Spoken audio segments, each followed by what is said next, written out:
Omuseri anyakizi omurembo rwambarara obera kwatira ekibina kya NRM bendera Timanywa Ahmed yasharamu okuruga omukaruraka yikiriza Saidi Rubowa okubebembera kandi ogu Electoral Commission kuyaza kubara abantu aba bari inyuma y'omugongo babare 261 atano mbili agikubiye NRM church bagikubiye NRM kawedemo rwarero abyo kwerinda omwanya ogu bakwatanisa n'akakiiko Electoral Commission okureba ngo buri muntu wena owatira karuraka yabare omuregister babarese wabweru abatayandanga mu bakudeje tamanyi bari mu abantu bajja kwendanga mu kune bawandisa candidate aliwo afunye omululu 261 omululu 2 nkaga mukamu candidate owokubiri tasobola kulabika. Okay, we are making this clear. Candidate owokubiri tasobola kulabika sawa.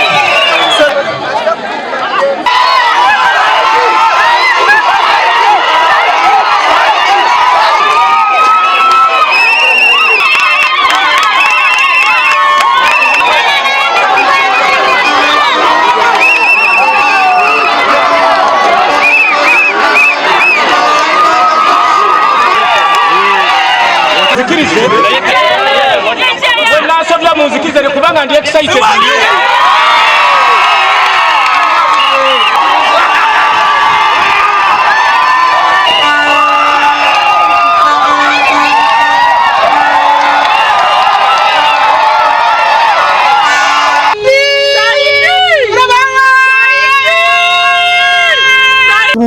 Obuno buhabuzi bwanjye ngano kushaba abanya-Uganda hino turi ingu government yataho ntibikanisa yayo ngote gikoratire ahabwenshonga urubona waremera futero muri antu garakamu bukanga futero habwenshonga ngo abantu twarehandikise mu register niye shonga twagarukama karoraka tubahamizango next time bajya mu kwandika abatezi b'ubururu muntu we no vuganzo bakuze bakakora ki bakakuhandika. Ombigambo bya Ahmed Timanywa wabakwata ekibira kya NRM yaraganisa kwatanisa na Saidi twajuru warabamu okuba twena omuntu naiza natandika ubundi abantu basa kureba onka propaganda zibire nyingi ezokunshisha nicyo cyankozere kubi twazo mu rubuyenje okunayo akaruru kagarukwamo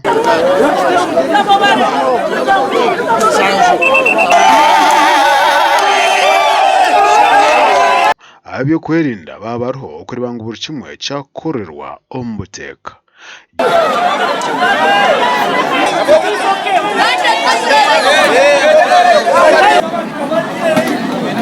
Candidate number 1 Jackson yayo bururu 2.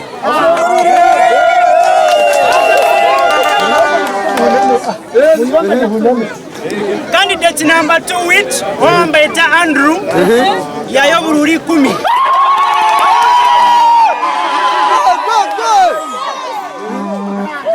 Candidate Obakashatu Obambeta Nabasa Joffrey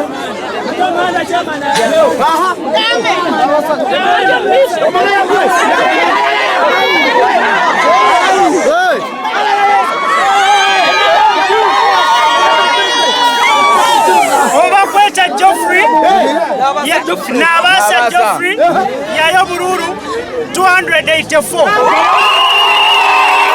Abakaruka twakasinga chairman witu nabasa yasingira higuru nsima abaronzi bona bija kutera karuru ntubasima tine bugarchuru nabanyeta nabasa Joffrey kandi chairman RC1 wa Rubyenje South pereza hemyaka 5 kandi nkorira abantu amunonga government ya President Museveni nikisima ukagenda gizoberi abo kuba urwa kabiro rwahwire birabiro na munana tukajya kuteganisibamo abantu bakwenda kukiba twebariza government eji ahubwo yatuhereza obusinge burungi twarondo omwebembezi w'abantu. Abwa TV West ndisenyomo Gideon na Anita Tkunda aho murembo rwambara.